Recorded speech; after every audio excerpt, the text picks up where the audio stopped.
right, A, real zeros of polynomial functions. What we're going to learn today is really basically factor polynomials, because that's how we're going to be able to find the zeros. And we're going to learn how to do that. And one way to do it is by long division. I get it. How long? Not Howie Long, but long division. So I thought that was pretty good. One person at least recognized who that was. I did. All right, good. So, oh, not Howie Long. All right, but long division. Now, let's kind of think about this here. How do you divide 6,994 by 12? Well, you remember like when you were in elementary school, the teacher might say this was the house of the, right? I never knew how to do that. You ever heard that? And the cowboy rides the horse. Oh, yeah. The cowboy goes in the house, and the horse goes outside the house, right?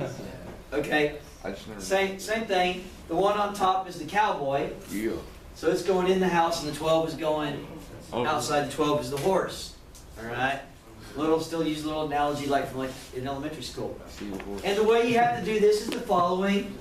First off, 12 will not go into 6.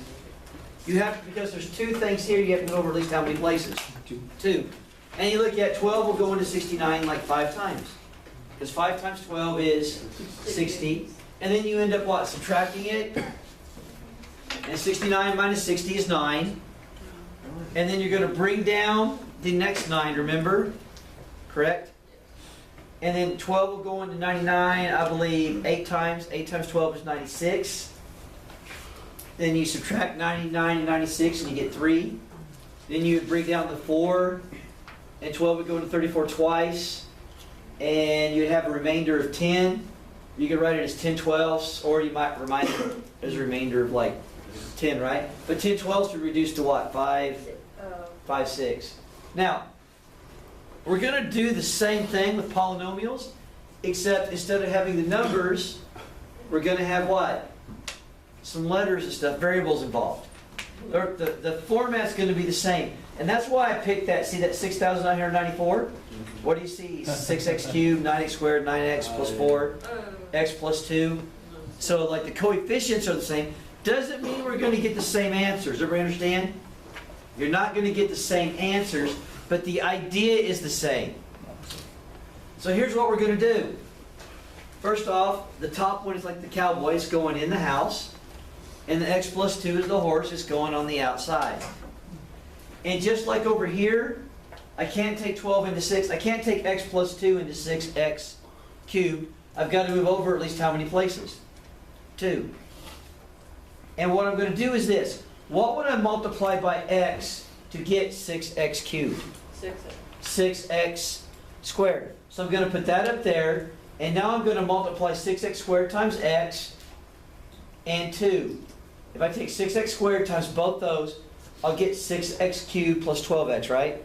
Now what I have to do is what? Subtract both of these. And now look at this. I probably should put that in parentheses, because I'm not just minusing that one, I'm minusing what? Both of them. Does everybody see that? I think that's going to be wrong on all those things today. I really need to put that in parentheses. So, but 6x cubed minus 6x squared is going to make that one what? Go away. But what's 9x squared minus 12x squared? Negative 3x squared. Everybody see that? You really got to minus what? Not one, but what? All of those. That's real important. And now, just like over here, how I brought down that 9, I'm going to bring down the what? 9x. And here's what you ask yourself. What do I multiply by x to get negative 3x squared? A negative 3x. Oh, looks like I have some things popped in there. As I do that, negative 3x times x, I get negative 3x squared. And negative 3x times 2 will be minus 6x. And just like over here, you have to minus both of those. Well, obviously, we're picking the first number on purpose so that it what? Goes. Well, everybody understand that? The first one is set up to go away. Now I have 9 minus negative 6, which is the same thing as 9 what? Plus 6, which makes what? 15x. And then just like over here, we brought down that 4. I'm going to bring down what? That 4. And what would I multiply by x to get 15x? A 15. And then I'm going to multiply 15 times both of those numbers. And now I'm going to subtract those. And I have a negative 26, meaning this. If I take this number right here, that's 6x cubed plus 9x squared plus 9x plus 4, and divide it by x plus 2, I will get 6x squared minus 3x plus 15, and a remainder, which is kind of hard to see, of what? Negative 26 over what? X plus 2. That's what you would get as a remainder on that.